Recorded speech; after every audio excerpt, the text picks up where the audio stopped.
Bienvenue pour cette conférence sur le transgénérationnel. Donc, pour ceux qui ne me connaissent pas, je suis Christina Zelzner. Donc, je suis thérapeute depuis une bonne petite, presque une vingtaine d'années maintenant. J'ai commencé en 2005. Je suis cofondatrice avec mon compagnon Bernard de la méthode la thérapie psychosexuelle intégrative, donc d'une formation d'une thérapie, une forme de thérapie qu'en pratiquant et que nous transmettons dans nos formations. Et voilà, je pense que c'est tout ce que je vais vous dire aujourd'hui. Et donc, le transgénérationnel, le potentiel transgénérationnel, il joue un rôle très important. J'ai oublié de dire que je suis allemande, donc parfois je parle un peu bizarre, donc j'espère que vous allez me comprendre, sinon vous me faites signe. Ou alors c'est Bernard qui va traduire en bon français. Voilà, donc je te passe la parole pour que tu te présentes. Donc moi, je suis Bernard Pouey, donc comme Christina vous a dit, je suis son compagnon dans la vie. Et donc voilà, on fait tout un tas de choses, donc notamment on forme des thérapeutes avec notre méthode au sein d'un institut qu'on a créé. Et puis on fait des stages, des ateliers, des week-ends autour de soit de la thérapie, soit de la relation avec tout ce que ça comporte, donc la relation entre hommes-femmes, la relation entre même sexe, et la relation dans toutes ses dimensions, et notamment la dimension sexuelle également. Voilà. Et donc, ce soir, on va vous parler surtout de transgénérationnel, qui est un des sujets favoris de Christina. Donc, moi, je suis là plutôt en soutien et avec quelques interventions, mais c'est surtout Christina qui va vraiment vous développer sa vision du transgénérationnel et je vous dirai un petit peu comment on l'utilise, comment on l'intègre dans notre propre thérapie et dans notre formation. Voilà. Christina, c'est à toi. Ok, je commence. Vas-y. Donc, on va commencer avec une petite intro sur le transgénérationnel. Donc, c'est l'intérêt, il est très répandu aujourd'hui. Euh, la plupart du temps, par contre, on va s'intéresser au drame du transgénérationnel et les conséquences sur nos vies. De ce qui effectivement est une chose importante de déceler les drames et de déceler les conséquences sur notre vie. Parfois, on peut s'y perdre un peu dedans. Donc, nous allons surtout mettre l'accent aujourd'hui sur le potentiel des ancêtres, hein. Et on va donc vous parler de trois points. Donc, premièrement, donc, le potentiel de nos ancêtres et son impact sur notre quotidien. Deuxièmement, le potentiel sexuel des ancêtres et sa portée sur notre vie, sur notre couple, sur nos familles. Et troisièmement, les transmissions découlant des drames familiaux et leurs intentions positives sous-jacentes. Parce que même si effectivement il y a eu drame transgénérationnel, il y a toujours aussi une intention positive sous-jacente dans les transmissions et que c'est très intéressant de les déceler et de les mettre à son service. Donc, je vais d'abord donc faire une petite, comment on dit, une petite survue, comment dire en allemand, d'où vient l'intérêt pour les ancêtres. Donc, c'est une évidence pour les peuples premiers et les cultures traditionnelles autour de la planète. Donc, quand nous venons de là et que nous évoluons dans un champ transgénérationnel. En Occident, c'est surtout Freud qui a travaillé d'abord, qui a d'abord théorisé l'influence du transgénérationnel sur la psyché de l'individu. Donc déjà en 1913, dans son livre Totem et tabou, il a donc parlé d'une possibilité d'une transmission par un inconscient reliant tous les membres de la même famille. Et je vais le citer parce que j'aime bien. Donc, il a dit, nous postulons l'existence d'une âme collective et la possibilité qu'un sentiment se transmettrait de génération en génération, se rattachant à une faute dont les hommes n'ont plus conscience et le moindre souvenir. Donc, il plante les bases. Après, il ne va pas travailler plus là-dessus. Il y en a d'autres qui prennent la suite. Et notamment, c'est Jung avec ses travaux sur l'inconscient collectif donc au début du XXe siècle, qui a apporté beaucoup à cette recherche-là. Donc, il parle de plusieurs strates de l'inconscient collectif. D'abord, un inconscient collectif primordial qui est commun à toute l'humanité, puis de l'inconscient collectif du groupe ethnique et culturel, donc ce qui est déjà donc, la base de nos transmissions transgénérationnelles parce que nous appartenons à une culture, à une ethnie, et puis tout particulièrement l'inconscient collectif familial. Et puis, il y a d'autres chercheurs qui ont continué à travailler là-dessus. Je ne vais pas tous les citer parce que sinon la conférence ne sera que là-dessus. Et cela a notamment abouti à la psychogénéalogie qui a été développée par Anna-Celine Schutzenberger au début des années 90 et qui a fait école après. Donc, c'est une méthode de psychanalyse, elle était psychanalyste, qui est basée sur le postulat de la la transmission, pardon, de toutes les informations concernant la famille au sein de celle-ci, de façon consciente ou inconsciente. Donc, on a les transmissions conscientes qu'on connaît tous, on a des légendes familiales qui sont plus ou moins vraies, et il y a plein de transmissions inconscientes dont on est porteur et qui régissent souvent nos vies et dont nous ne sommes pas conscients. Et donc, cette méthode, cette recherche psychogénéalogique, elle consiste à rechercher dans le vécu de nos ancêtres les sources des éventuels troubles psychologiques, des comportements étranges, des maladies, des blocages, etc.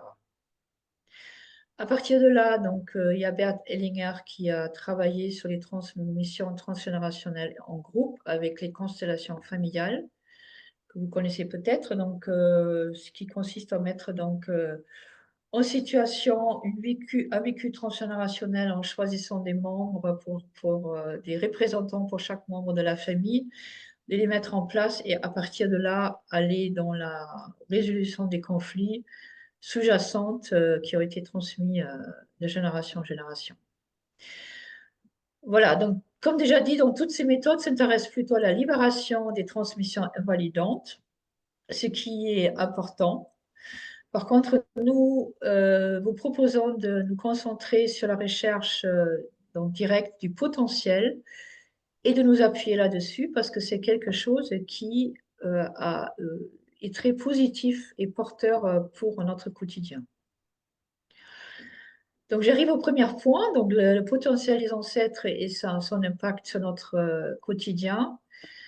Donc, comme j'ai déjà dit, dans les transmissions du potentiel, donc, il y a toutes les transmissions de notre culture familiale, donc ce qui est un héritage culturel, aussi une constitution physique, donc de santé, de dynamisme, de savoir-faire, de savoir-vivre. Donc, chaque famille a ses spécificités, les choses qu'elle sait faire, qu'elle transmet et dans laquelle elle se reconnaît. Il y a aussi toujours les transmissions des valeurs, il y a des transmissions des dons, des talents, il y a des transmissions des qualités, et il y a la transmission des événements heureux et porteurs, comme par exemple les anniversaires de naissance qui se répètent peut-être, un anniversaire de mariage qui était important pour la famille, et donc on se trouve concevoir ses enfants ou se marier soi-même. Ou d'autres événements importants et agréables. Par exemple, il y a des familles où les études sont faciles, où les voyages sont évidents, où les dons musicales sont transmis. Euh, il y a aussi des réussites qui sont transmises. Donc, tout cela donc, va quelque part constituer un capital, en fait, transgénérationnel, dont nous ne sommes pas toujours conscients. Donc, il peut aussi s'agir donc des qualités ou des talents spécifiques qui sont souvent ressentis comme naturels, comme si je disais, bon, c'est moi qui comme ça. Mais alors, comme je ne me suis pas auto-engendrée, toutes nos qualités, tous nos dons nous viennent de nos ancêtres, de nos deux lignées, même si parfois nous pensons que c'est incroyable, mais c'est bien ça. Et nous faisons une réinterprétation de toutes les talents, dons, capacités que nous avons hérités de nos lignées.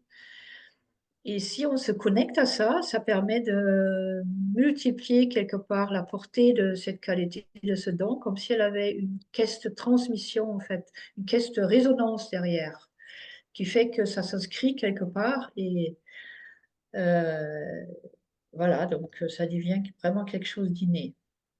Donc il peut s'agir éventuellement, donc, par exemple, du don musical de Pépé. Moi, malheureusement, j'ai pas hérité, c'est mon frère qui l'a pris, qui est musicien, mais bon, ça, j'ai d'autres talents. Ça peut aussi être le talent commercial de la grand-tante ou des choses que je vous inviterai tout à l'heure de rechercher, en fait, activement, de rendre conscient. Il y a aussi des capacités des parents ou des grands-parents que l'on n'a pas hérité, mais qu'on peut appeler en soi pour s'appuyer dessus. Donc, je vais vous donner un petit exemple. Par exemple, ma mère était une très bonne ménagère. Alors, moi, je ne suis absolument pas douée, mais à chaque fois que je dois faire le ménage, je l'appelle, si j'y pense. Et du coup, c'est beaucoup plus facile. Ou alors, la capacité de mon père à tenir les comptes, ce qui n'est pas mon don non plus. En fait, pour moi, c'est pas naturel. Mais si je dois faire ma comptabilité, donc je l'appelle. Si je l'appelle, c'est beaucoup plus facile que si je l'essaye à faire que à partir de moi. Et donc, c'est vraiment quelque chose d'intéressant que je vous invite à cultiver, donc de voir quel don, donc quel talent donc, vous ont été transmis ou pas transmis, mais qui sont présents dans votre lignée et lequel vous pouvez appeler si cela vous chante. Et pour approfondir un peu cela, donc je vous ai posé la question dans le mail de confirmation aujourd'hui. Quel est l'ancêtre que vous aimez le plus et pourquoi? Donc je vous invite à réfléchir à ça. Quel ancêtre vous vient quand je vous pose cette question qui apparaît? Qu'est-ce que vous appréciez chez lui? Quelle qualité? Quel don? Et comment cela se montre dans votre vie? Quelle influence il a dans votre vie au quotidien? Donc, qu'est-ce qui vous a transmis?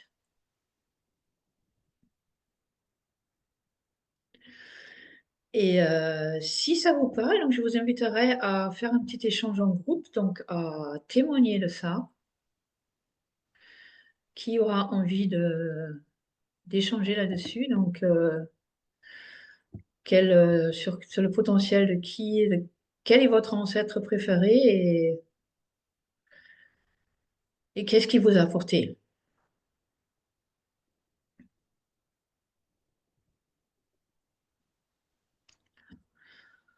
Alors, ça parle à quelqu'un?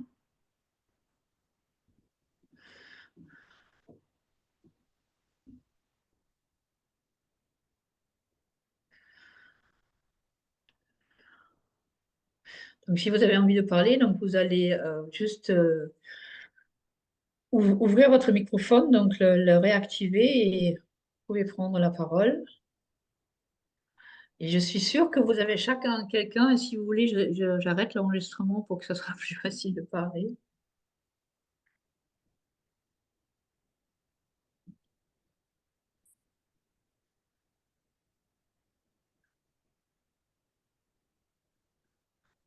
Bon, donc, Moi, si tu veux, je peux témoigner. bien, Sophie? Hum, Voilà, j'allais Sophie. dire, je veux bien me lancer. Bonsoir à tous.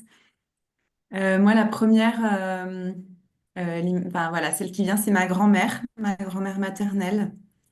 Et elle est encore vivante. Et elle me touche par sa sagesse de la relation. Voilà, sa sagesse par rapport à tout ce qui lui est arrivé dans la vie. Il y a une spiritualité chez elle très profonde. Hum, Voilà, c'est ça, c'est la sagesse de la relation. Et puis, elle avait un côté très avant-gardiste pour son époque. Donc, je, je suis sensible à sa dimension de pionnière. Voilà. Et comment ça se montre dans ta vie? Comment ces dons-là se montrent dans ta vie à toi? Quelle interprétation tu en as fait? Qu'est-ce qui te vient là?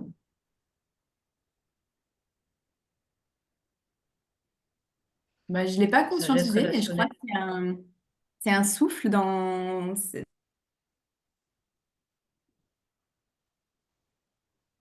accompagnements que je propose aujourd'hui. Enfin, il y a voilà, comme un soutien en arrière là qui me dit vas-y,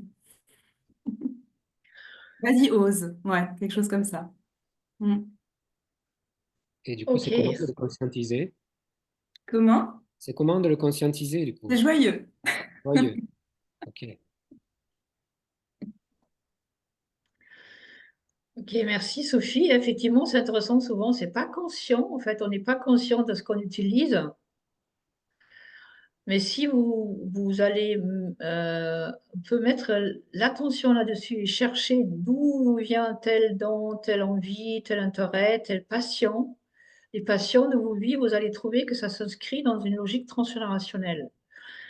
Et justement, dans un mélange entre les blessures et les difficultés transgénérationnelles, donc une envie de réparation, et les talents, les dons transgénérationnels qui donnent la possibilité de le réaliser. Donc, je ne sais pas si quelqu'un d'autre a envie de vous donner un petit exemple, de donner un petit exemple.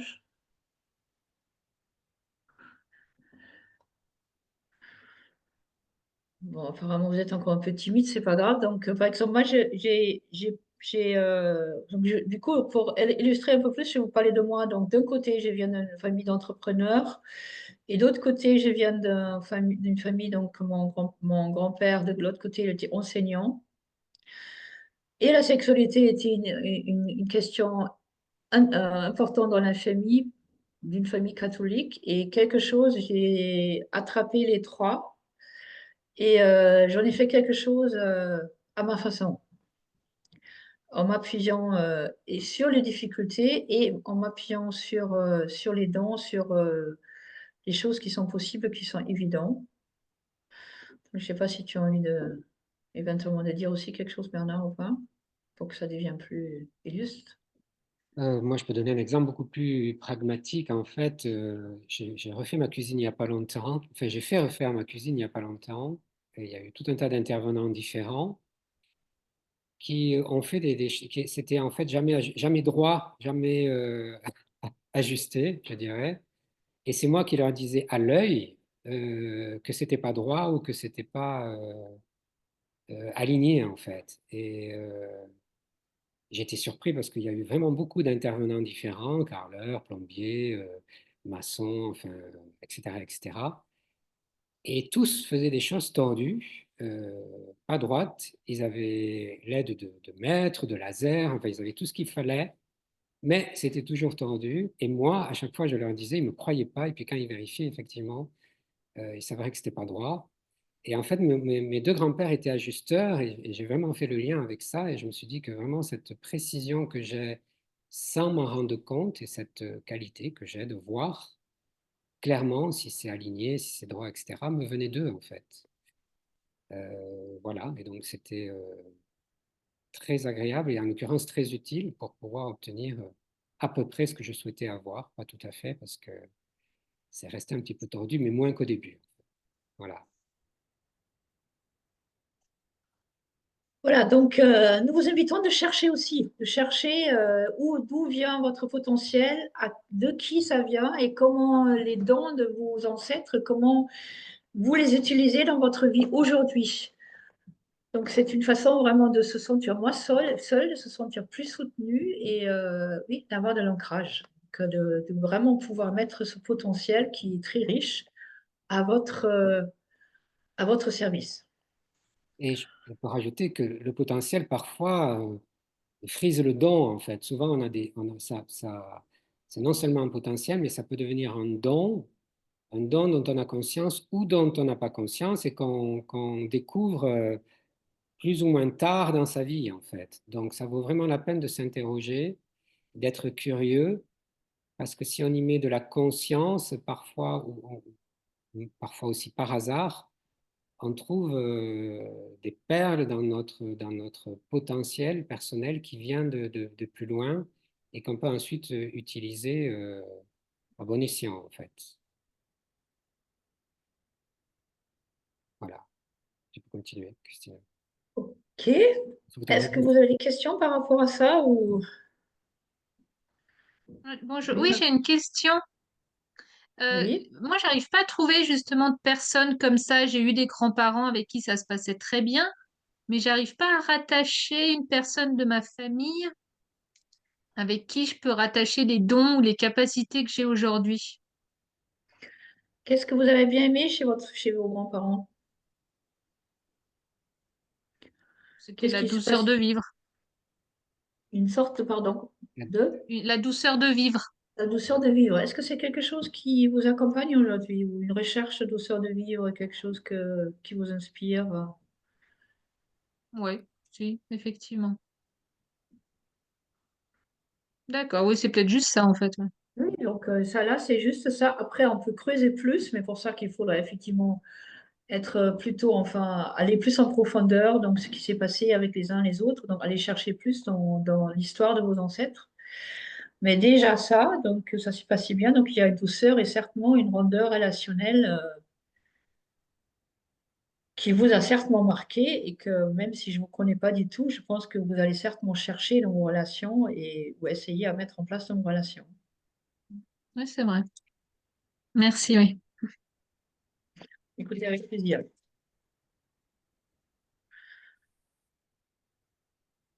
Quelqu'un d'autre a une question? Apparemment non. Donc, du coup, on va aller à la deuxième partie. Donc, le potentiel sexuel des ancêtres et son influence sur notre vie et nos familles. Donc, Bernard. Tu enregistres à nouveau? Oui, oui, on enregistre.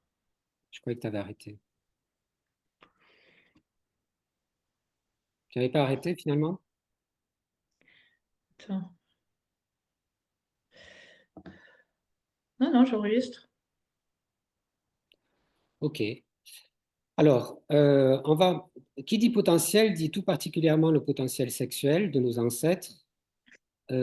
Pourquoi on tient à vous parler de ça? Parce qu'on travaille quand même beaucoup nous-mêmes sur la sexualité et notre propre thérapie prend en compte cette dimension de la sexualité.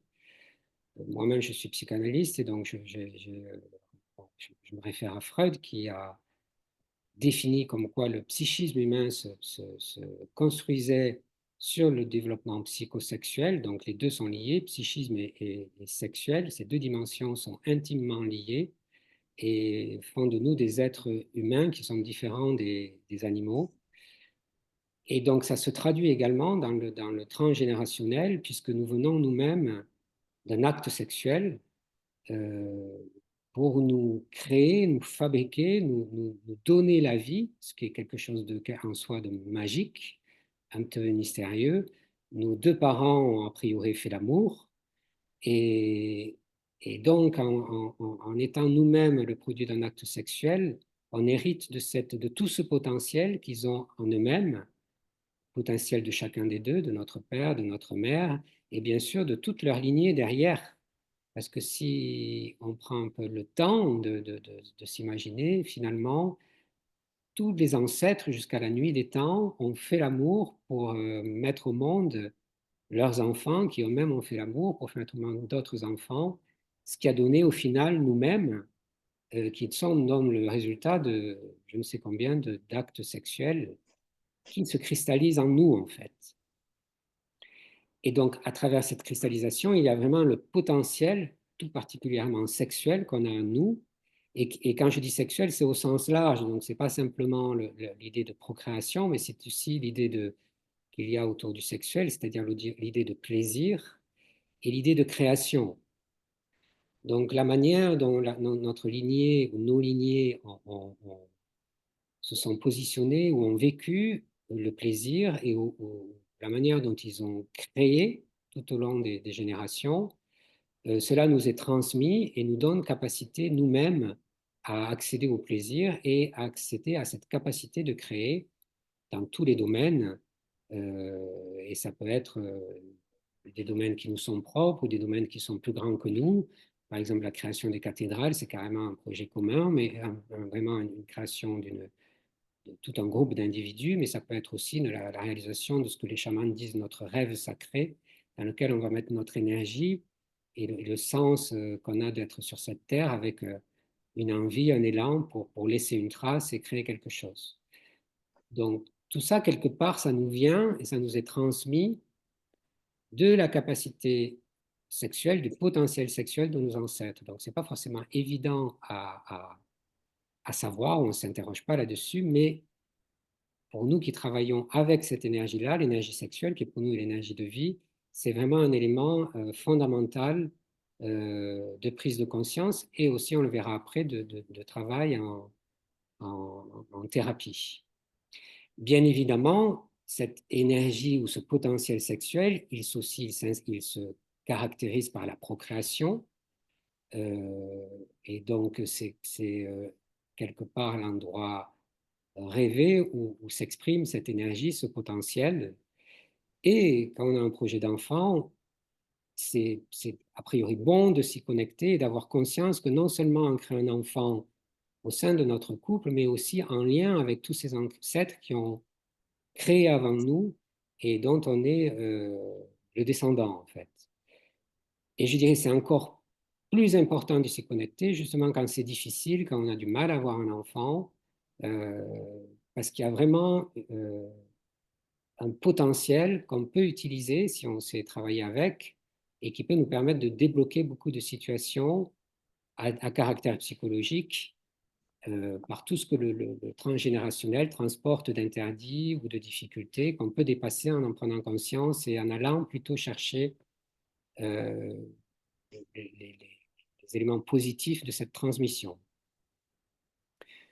Une autre dimension donc, qui est inhérente à ce potentiel sexuel, ce sont la dimension féminine et masculine, puisque nous venons d'une mère et d'un père, et donc ils sont eux-mêmes masculins ou féminins. Et donc nous avons chacun, qu'on soit homme ou femme, cette dimension féminine et masculine en nous, et qui nous vient également de nos lignées maternelles et paternelles. Voilà, donc tout ça, ce sont des dimensions que dont plus on en a conscience, plus on a possibilité de les mettre à notre service. Par exemple, la polarité féminine, la qualité féminine, se définit par la capacité de recevoir. Donc, qu'on soit un homme ou qu'on soit une femme, si on se connecte à cette dimension féminine que l'on a en nous et qui nous vient de notre lignée, on peut développer notre capacité de ressentir, notre capacité à accueillir, notre capacité à intégrer. Tout ça, ce sont des qualités féminines que l'on a en nous, que ce soit un homme ou une femme, et qui trouvent la racine dans notre transgénérationnel. Pour ce qui est du masculin, on va plutôt trouver une capacité à émettre, donc qui est la caractéristique fondamentale du masculin, qui va vers l'extérieur, et donc on va avoir la capacité d'avancer, de proposer, de décider toutes ces qualités masculines qu'on a en nous, qu'on soit un homme, mais aussi qu'on soit une femme, et qui s'inscrivent aussi dans notre transgénérationnel, et que si on est un petit peu curieux, on peut trouver chez certains de nos ancêtres et dont on peut s'inspirer pour être encore plus habité par ces qualités-là. Sachant que quelque part le féminin, le féminin a une qualité maternelle, donc on va transmettre aussi à nos enfants à partir du moment où nous-mêmes on procréera, et donc notre qualité maternelle va nous permettre d'entourer, de nourrir, de porter et même de consoler nos enfants, alors que notre dimension masculine, toujours qui nous vient de notre lignée, va plutôt nous amener à aider nos enfants à acquérir de l'autonomie et avoir progressivement la conscience de qui ils sont, de ce qu'ils souhaitent et dans quelle direction ils veulent mener leur vie. Donc voilà un petit peu pour la dimension plus particulière de la sexualité, en tout cas du potentiel sexuel, du transgénérationnel. Et pour terminer, je vais vous dire un petit peu comment on l'utilise dans notre propre thérapie. Donc, dans la thérapie psychosexuelle intégrative, on va travailler le potentiel de la lignée et des des différentes générations, en commençant par les parents. Donc, on va travailler notamment dans le triangle parent-enfant, donc l'enfant, le père et la mère, et on va travailler en utilisant le potentiel des parents, leur potentiel d'amour et leur potentiel de création pour soutenir l'enfant dans son développement psychosexuel, dans chacun des stades, pardon, et tout particulièrement en utilisant leur énergie féminine et leur énergie masculine, qui sont donc différentes, on vient de le voir, mais complémentaires. Et ainsi, les parents seront beaucoup plus à même de remplir la fonction maternelle ou paternelle dont l'enfant a fondamentalement besoin pour arriver à la maturité sans souci et en étant pleinement épanoui. Donc ça, c'est le premier niveau, il est essentiel au niveau des parents, mais parfois on va utiliser aussi les grands-parents et leur capacité de soutien. Et les grands-parents, les parents qui deviennent grands-parents, eux, deviennent donc soutenants à la fois pour leurs enfants, pour leurs petits-enfants, donc la génération suivante, mais aussi, au-delà de leurs enfants, pour leurs beaux-enfants, c'est-à-dire les partenaires de leurs propres enfants, ce qui est moins évident et moins connu. Donc, à ce stade-là, à cet étage-là, les grands-parents vraiment ont cette capacité à soutenir de par leur expérience et de par leur énergie, là aussi féminine et masculine, l'ensemble de leurs descendants, ce qui fait une dimension de soutien encore plus profonde, encore plus qualitative, et que donc on va mettre à profit lorsque ça se présente, que le besoin s'en fait sentir. Et enfin, un troisième niveau, on va utiliser aussi le potentiel plus général de la lignée, où là, la lignée, donc des arrière-grands-parents et encore plus loin, va être là pour soutenir à la fois les grands-parents, les parents et les enfants, en considérant là aussi la dimension masculine et la dimension féminine que contient cette lignée, qui quelque part se retrouve et se cristallise dans les derniers de la génération, c'est-à-dire les enfants ou les petits-enfants des grands-parents qui sont actuellement en vie et créés dans l'ensemble, dans tout le système familial.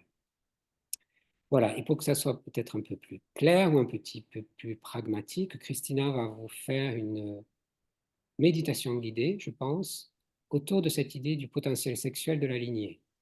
On va d'abord demander s'il y a des questions. Est-ce que vous avez des questions par rapport à ce que Bernard vient de dire?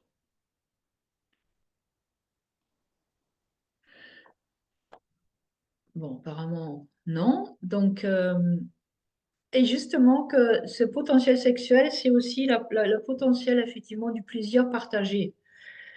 Et sexuel, souvent, c'est effectivement mis dans le côté un petit peu, donc acte sexuel avec un partenaire, stimulation, etc. C'est pas comme ça qu'on l'utilise, on l'utilise plutôt dans le fait vraiment de cette énergie vitale et le fait de pouvoir d'avoir du plaisir partagé en famille avec l'énergie au bon endroit. Voilà, donc justement, si vous voulez bien, je vous invite donc à fermer les yeux et de respirer profondément, connecté à vous-même, si c'est OK, et de vous connecter à vos organes génitaux. Donc, vous êtes un homme ou une femme, ce qui est souvent très tabou, mais c'est quand même la vérité, la réalité profonde. Et juste à cette énergie qui est là, si c'est possible de l'accéder, parce que parfois on est coupé. Donc, si c'est difficile d'accéder à le ressenti de vos organes génitaux, vous pouvez les visualiser et juste voir que vous êtes sexué. Et c'est naturel. À partir de quelques exceptions près, qui sont plutôt, enfin, au niveau biologique des malformations, nous sommes sexués et nous avons été créés comme ça par la vie, par le divin. Si Dieu l'aura voulu, le divin l'aura voulu que ça soit autrement, elle aura fait autrement.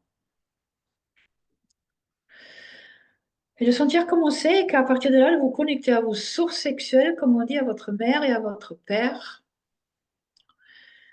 qui, dans le meilleur des cas, se sont aimés et désirés, et à partir de là, qui vous ont créé, à partir de leur énergie féminine et masculine. Donc l'énergie de recevoir du côté féminin et l'énergie d'émettre du côté masculin, qu'ils soient hommes ou femmes. Et si c'est possible, vous pouvez même imaginer qu'ils font l'amour, qu'ils ont fait l'amour pour vous concevoir il y a plus ou moins longtemps, et que vous venez de cet acte d'amour et de désir. Et on va travailler avec le potentiel. Donc parfois, ça s'est un peu moins bien passé, mais en dessous, il y avait au moins le désir de plaisir et d'amour. Et on va se connecter à ça. Parce que si ça n'a pas pu se faire comme ça, c'est à côté des blessures, mais ça, c'est quelque part comment ça a été pensé aux origines.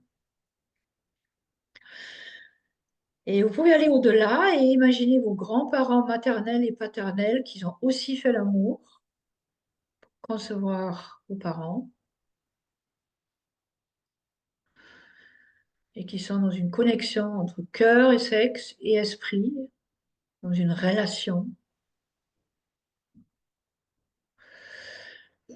Et même si ça n'a pas été comme ça, imaginez qu'est-ce que ça a changé si ça avait été comme ça. Qui sont en relation, ils s'aiment, ils se désirent. Et c'est possible de le vivre. À partir de là, j'invite que vous connectez à vos arrière-grands-parents, qui eux aussi sont dans une relation aimante et désirante. Et eux, ils ont fait l'amour pour concevoir vos grands-parents.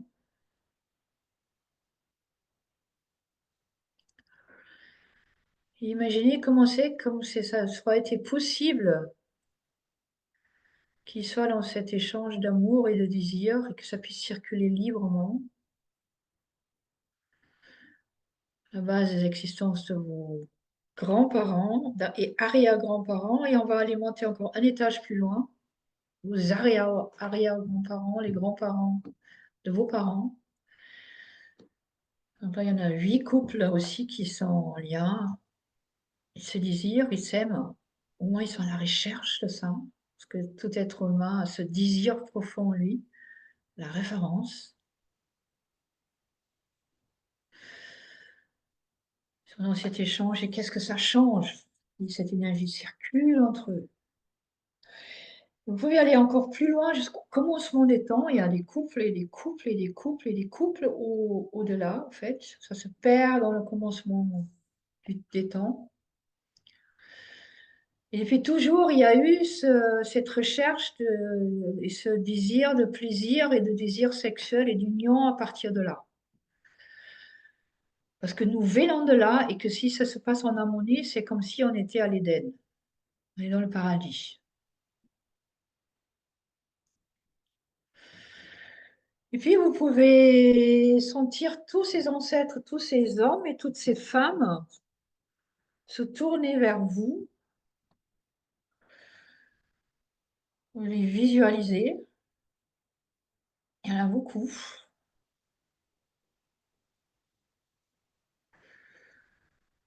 Il y en a moins. Et juste vous regardez et regardez leurs petits-enfants, leurs petites-fils, leurs petites-filles devenues adultes, le fruit de leur énergie créatrice, leur énergie de vie.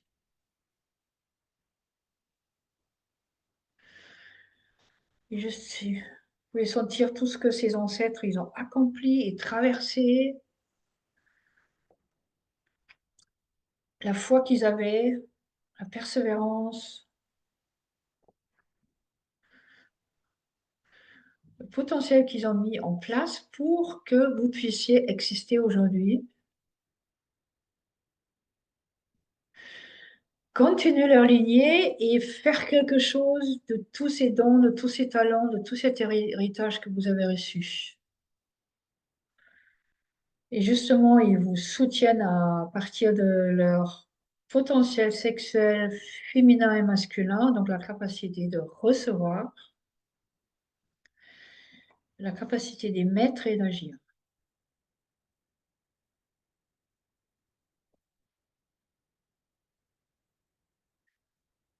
Voilà, donc je vous invite, si vous le souhaitez, de revenir là, sentir ce que ça fait dans votre corps, dans vos cellules,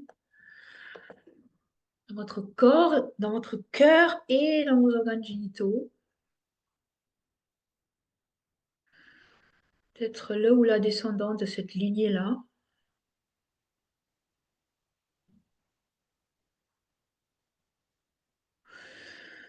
Vous pouvez doucement revenir, ouvrir les yeux.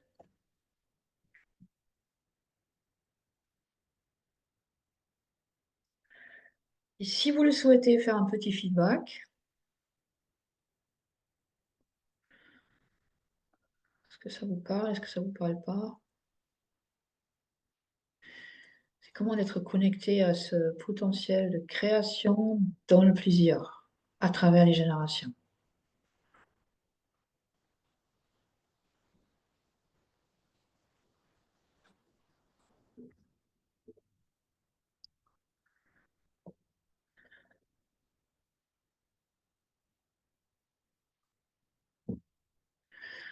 Donc, un mot, une phrase à partir de là?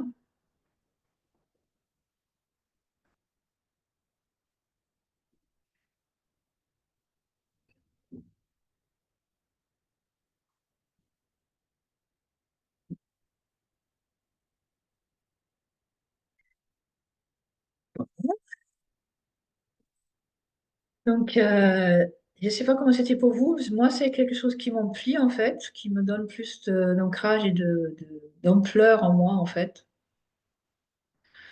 et qui ouvre les espaces. Et voilà, ce sera intéressant de voir comment c'est pour vous, si c'est possible pour vous de vous connecter à ce potentiel, ou si c'est difficile de voir où ça coince un petit peu. Et donc, si vous n'avez pas d'autres questions, on va aller à la troisième partie. J'ai envie d'avoir une intervention à partir de là.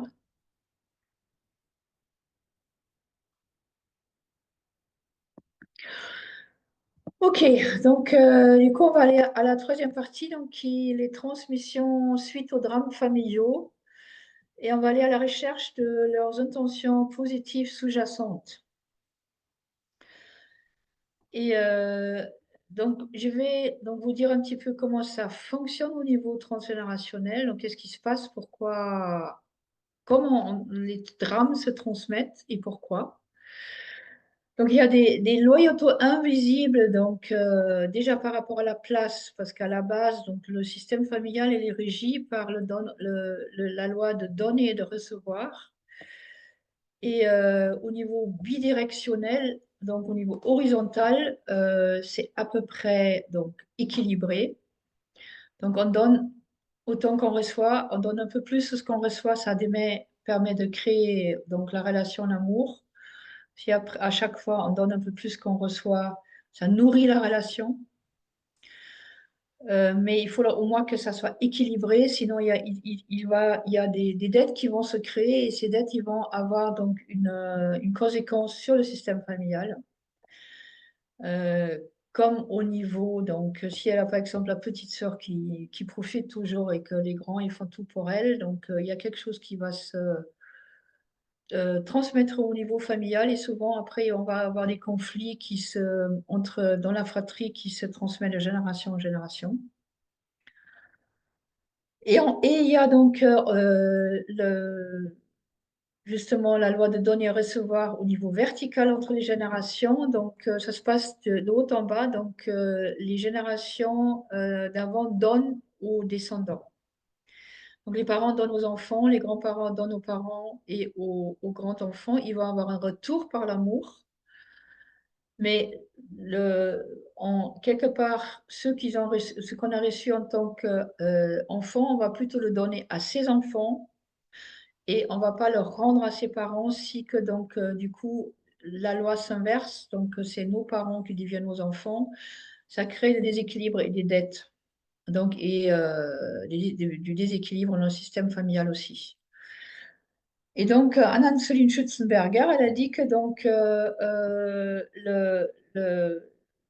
l'arbre transgénérationnel, c'est comme un grand livre des comptes de la famille et l'acquittement des dettes est souvent transgénérationnel. Donc, s'il y a eu des déséquilibres dans une génération, aussi par exemple par des problèmes d'héritage, etc., ça a des conséquences dans les générations suivantes. Donc, il y a toujours quelqu'un des petits-enfants ou des arrière-petits-enfants qui va prendre la problématique, souvent de façon inconsciente, à son compte. Et le deuxième, ce sont les loyautés donc, invisibles par rapport au donc, drame familial, donc, qu'on appelle les fantômes et les cryptes. Il y a Nicolas Abraham et Maria Turek qui ont travaillé là-dessus en 1978. Donc, il appelle les fantômes des formations dans l'inconscient qui sont nées d'un secret inavouable de notre membre de la famille et qui transmet d'un inconscient à l'autre à travers les générations. Et ils appellent la crypte familiale dans le secret familial qui enferme l'espace qui enferme ces secrets. Et il va influencer le comportement des membres de la famille. Donc, par exemple, si ma grand-tante, elle a dû abandonner un enfant parce qu'elle était mère-fille et que c'est passé sous silence, donc il y a deux possibilités, soit je vais être infertile, soit je vais adopter plutôt, ou les deux. Donc pour ramener l'enfant qui a été abandonné dans la famille. Et donc, ils ont dit que ces secrets et non-dits agissent comme des lutins invisibles qui arrivent à rompre depuis l'inconscient la cohérence du psychisme. Donc, cela crée souvent des conflits internes qui sont assez importants et qui créent donc des très grandes entraves à une vie épanouie.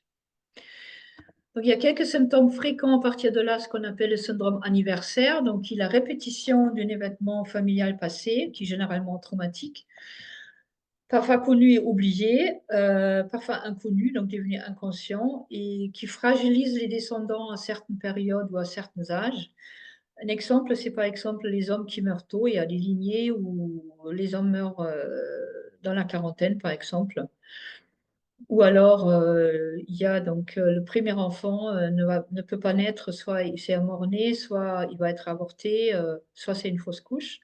Donc, il y a souvent des répétitions transgénérationnelles comme ça. Un symptôme très fréquent, c'est l'enfant de remplacement aussi, où il y a un enfant qui est conçu pour remplacer un autre. Donc, souvent, l'origine, c'était les bébés qui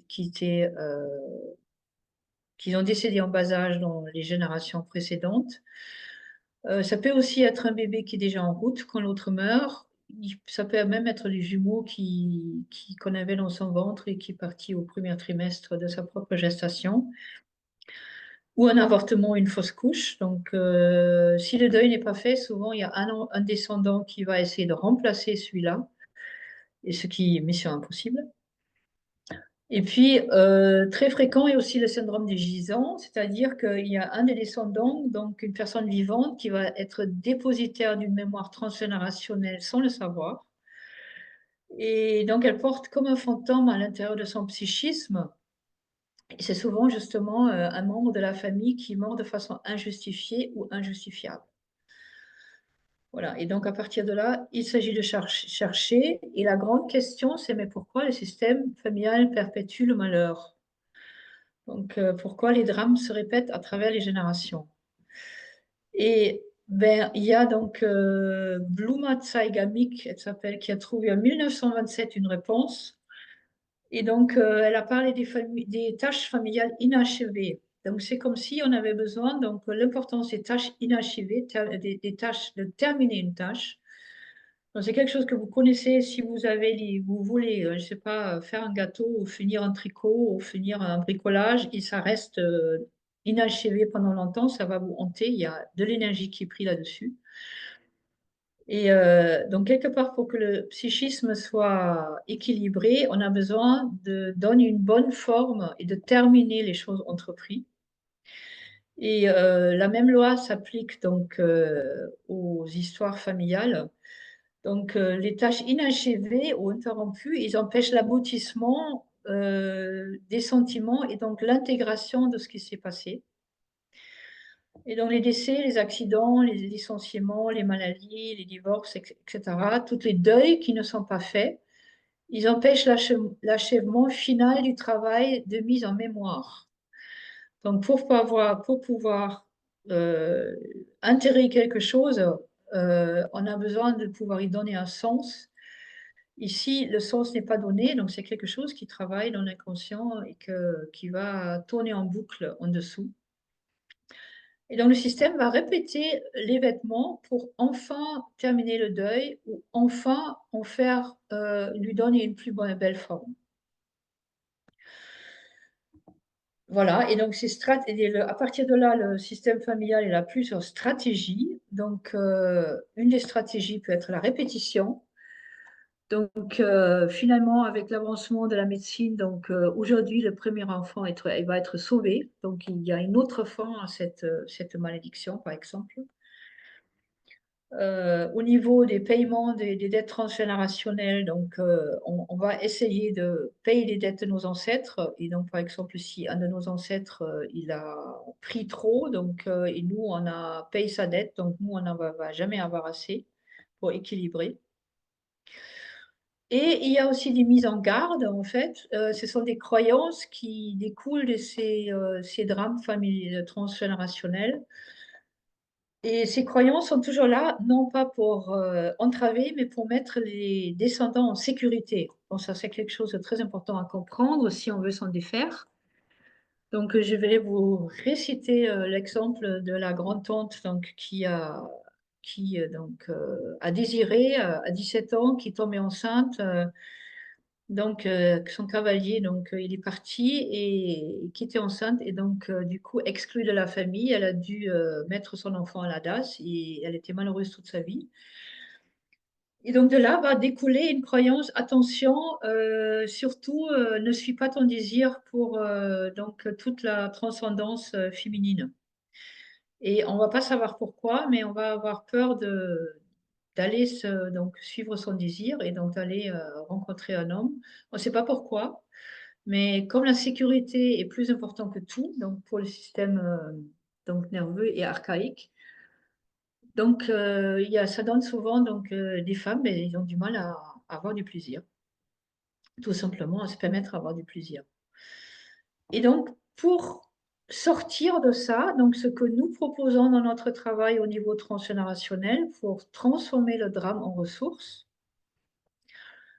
Donc, il s'agit de transformer, donc de définir d'abord le drame, qu'est-ce qui s'est passé exactement. Ensuite, de définir la transmission qui en découle. Après, il s'agit de reconnaître le drame et le tort qui est fait ou subi. De déceler le désir sous-jacent, qui était le désir sous-jacent de l'ancêtre qui était à l'origine du drame. De le reconnaître et ensuite de le réhabiliter en le reconnaissant dans son sacrifice ou dans ce qu'il a subi, puis de le remettre en perspective avec la réalité d'aujourd'hui. Donc, pour que ça soit plus clair, je vais vous donner un petit exemple. Donc, il peut y par exemple, dans le transgénérationnel au niveau de la guerre de 14-18, des grands-pères gazés, donc une personne qui a du mal qui ne fait pas confiance aux hommes et qu'il y a des hommes qui sont absents. Et en toute façon, la transmission, c'est que, bon, on ne peut pas faire confiance aux hommes, en fait. Ce n'est pas la peine de compter sur eux, ils sont faibles, ils ne sont pas là. Et il se trouve que donc cette transmission vient d'un grand-père qui a été gazé, qui est revenu de la guerre, donc 14-18, et qui après était plutôt violent avec sa femme et ses enfants, et qui est mort tôt. Et donc sa femme, qui a eu plusieurs enfants, a dû se battre toute seule pour pour survivre. Et de là, donc, c'est décoller la transmission. Ben, on ne peut pas compter sur les hommes et que, voilà, il faut se débrouiller tout seul. Et donc, toutes les descendantes ont du mal à, trouver, à se lier, à trouver un homme, à être en couple et à garder parce qu'elles ne font pas confiance. Et donc, il s'agit là, donc j'ai travaillé avec cette femme-là à définir le drame. Donc, le drame, c'était le grand-père gazé, comme je vous le dis. Et puis, à partir de là, de voir qu'est-ce qui s'est passé pour cet ancêtre. Donc, il est allé à la guerre il est jeune, pour défendre la patrie. Il n'a pas eu le choix. Son intention, c'était de défendre femmes et enfants. Donc, il a enduré des souffrances incroyables. Donc, je ne sais pas si on peut imaginer aujourd'hui qu'est-ce que c'est d'être dans les tranchées à l'époque, entre 14 et 18. Je ne pense pas. Enfin, il est revenu de là traumatisé, multi-traumatisé. Donc, c'est ce qu'on connaît aujourd'hui. À l'époque, on ne le connaissait pas. Et donc, cet homme qui a eu le désir sous-jacent, donc, et la grandeur, donc, de défendre sa femme, ses enfants et sa patrie. Donc, il revient, il n'est pas reconnu, il est donc pas reconnu dans sa souffrance. Il est certainement pas facile à vivre parce qu'il est multitraumatisé et certainement très irritable. Il n'est pas plus vu vraiment comme un homme à l'époque, donc peut-être rejeté par sa femme, et donc ben, il va vivre sa violence à partir de là. Donc, se décharger. Et donc, si on le reconnaît, son désir sous-jacent, qu'il a été, donc il est parti défendre sa femme et ses enfants et sa patrie, si on l'imagine et on lui reconnaît donc la grandeur de cet acte, déjà, je ne sais pas si vous pouvez imaginer qu'est-ce qui change pour ce grand-père, en fait. Et si vraiment on dit, voilà, je te remercie pour ce que tu as fait, je reconnais ta souffrance. Si sa femme pouvait donc voir ça et reconnaître de ce qui s'est passé pour lui, donc déjà, qu'est-ce qui devient cette transmission? On ne peut pas compter sur les hommes. Donc les hommes sont faibles, donc ils sont violents. Donc déjà, elle se tourne, je ne sais pas si vous sentez ça. Et puis, si à partir de là, donc on va le réhabiliter et vraiment l'honorer pour ce qu'il a fait pour sa lignée.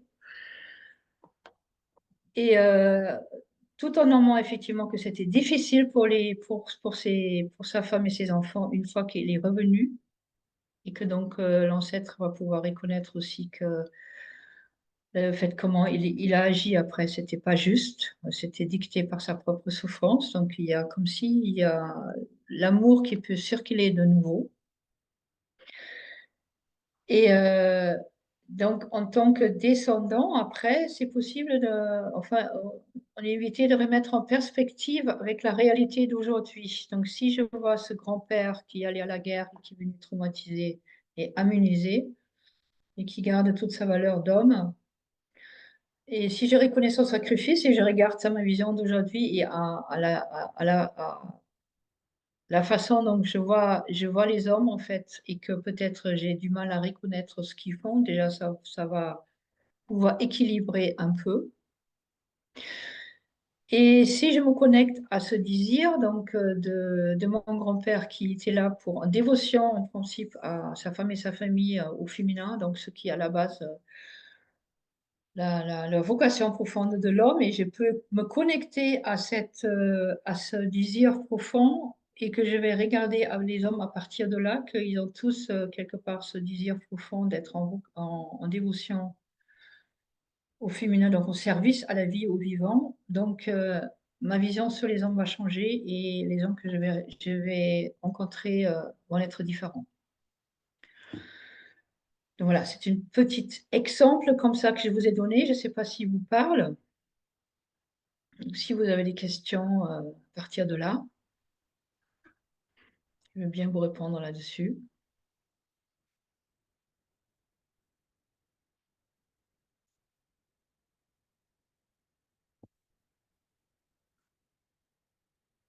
Bonsoir. J'ai une Bonne petite Nadège. question.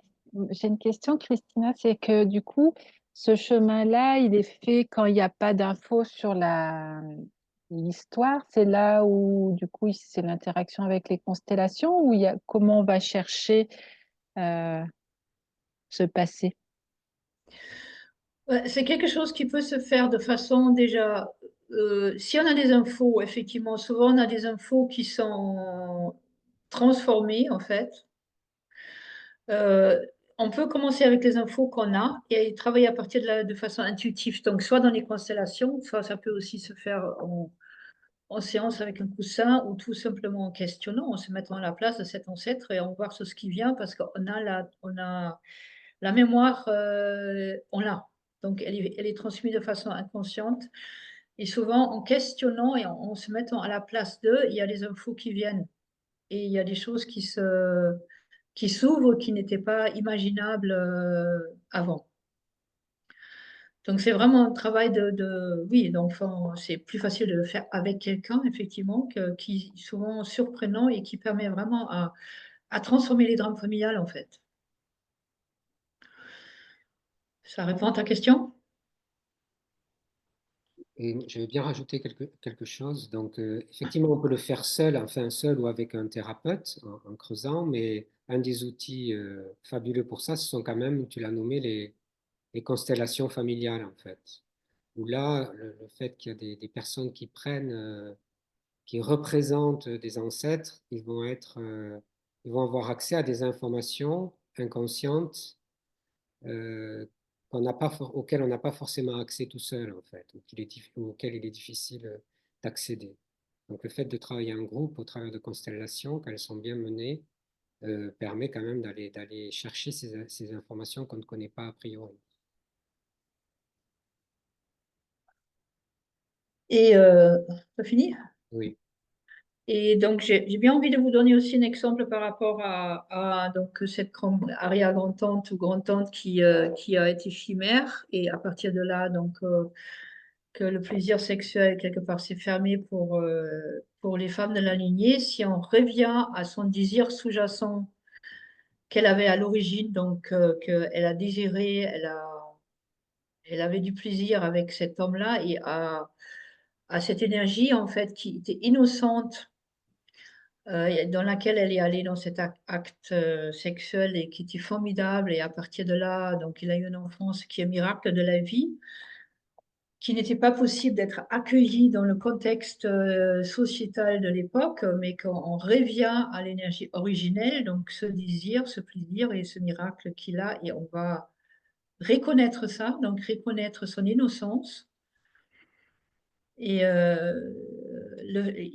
et lui reconnaître aussi que dans un autre contexte sociétal, en fait, ça n'aura pas été un problème. Donc, c'est pas le fait d'avoir du plaisir qui était un problème, c'était les circonstances. Et donc, on va quelque part la réhabiliter dans son honneur, parce que c'est souvent ça qui, effectivement, qui pose problème. Et mettre en perspective avec la réalité d'aujourd'hui. Donc aujourd'hui, comme la sécurité c'est toujours le plus important, aujourd'hui en tant que femme, on est en sécurité quand on va suivre son désir et son plaisir. Donc la société a changé et donc on peut dire non si on ne veut pas et que donc à ce moment-là, souvent donc, peut y avoir une communication donc, entre la femme d'aujourd'hui et son aïeul. Il y a donc des choses qui s'ouvrent là et qui permettent à libérer quelque part tout le transgénérationnel et on peut se reconnecter vraiment à ce désir qui était sous-jacent, ce désir donc, de vivre l'amour et de vivre le plaisir en toute liberté. Voilà. Est-ce que donc on arrive à la fin, on a déjà dépassé l'heure. Est-ce que vous avez donc des questions par rapport à ça? Parce que donc, nous proposons le travail transgénérationnel vraiment dans cette façon-là, de surtout trouver le désir sous-jacent euh, qui était à l'origine du drame, qui a mal tourné quelque part, qui est à l'origine du drame, de le reconnaître et de réhabiliter l'ancêtre en question, qu'est-ce qui permet effectivement de transformer la façon comme on mémorise, comme la façon comme on vit cet événement aujourd'hui qui permet de transformer la trace aujourd'hui pour nous et pour nos vies.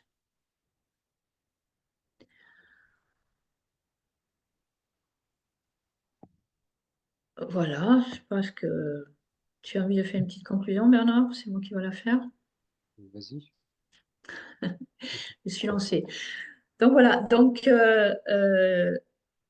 bon, j'ai peut-être déjà dit un petit peu, donc comme vous avez pu entendre, donc on est surtout axé sur le potentiel des ancêtres, pas pour nier pas pour nier les défaillances ou faire donc tout se passe bien, ni, mais pour plutôt reconnaître ce qui a été et reconnaître le potentiel qui est en dessous et que se connecter au potentiel en dessous qui permet de se réconcilier avec son histoire, de se réconcilier avec les choses qu'on n'a pas eues, qui ne se sont pas bien passées ou qui étaient bloquantes et invalidantes, et qui permettent à pleinement habiter le potentiel, en fait, dont nous sommes riches, parce que si vous vous rendez compte de toutes les personnes qui ont été nécessaires à vous concevoir, donc jusqu'au commencement de temps, vous imaginez l'incroyable potentiel que vous portez en vous et que vous n'avez certainement pas encore totalement exploré ni utilisé. Donc, il est quelque part infini. Et donc, si on sait qu'on peut mobiliser ça en nous, donc c'est plutôt quelque chose de chouette et qui facilite le quotidien. Voilà ce que j'ai envie de Et dire donc, comme conclusion.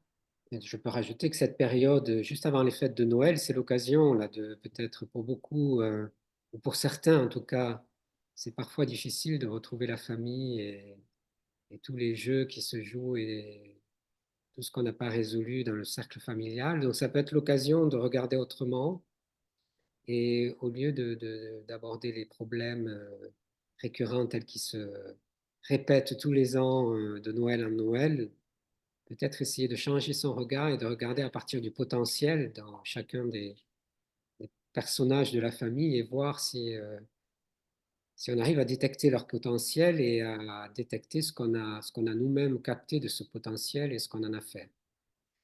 Voilà, c'est un peu pour ça qu'on a eu cette conférence à cette date-là, juste avant les fêtes, pour vous permettre éventuellement de faire le lien avec ce qui va nous arriver à tous là à Noël et les retrouvailles quasi incontournables de cette fin d'année.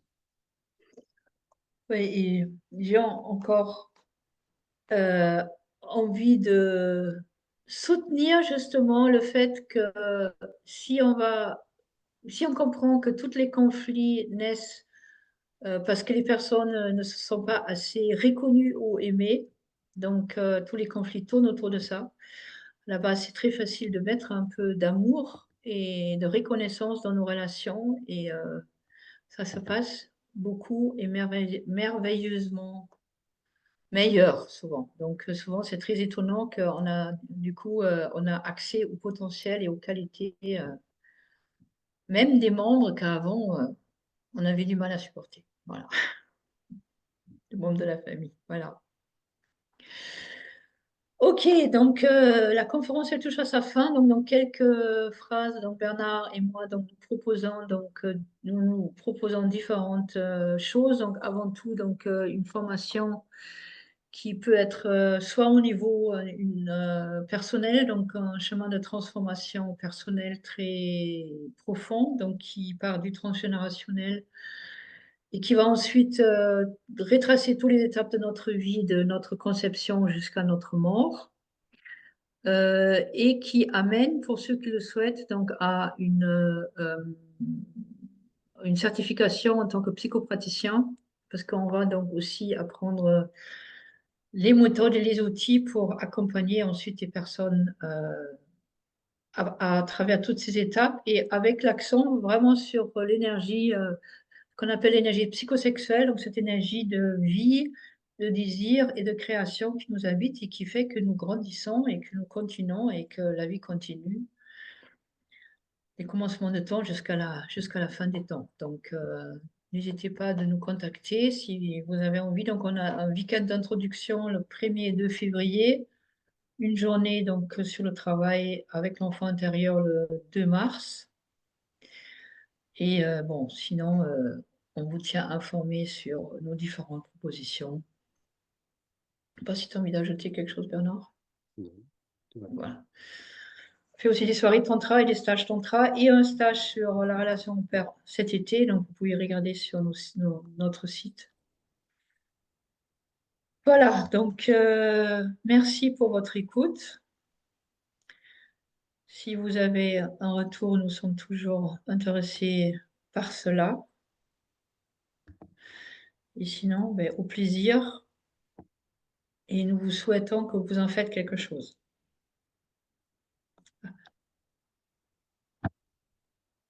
Merci. Voilà. Merci. Au revoir. Bonne Merci soirée. beaucoup. Merci beaucoup. Au plaisir.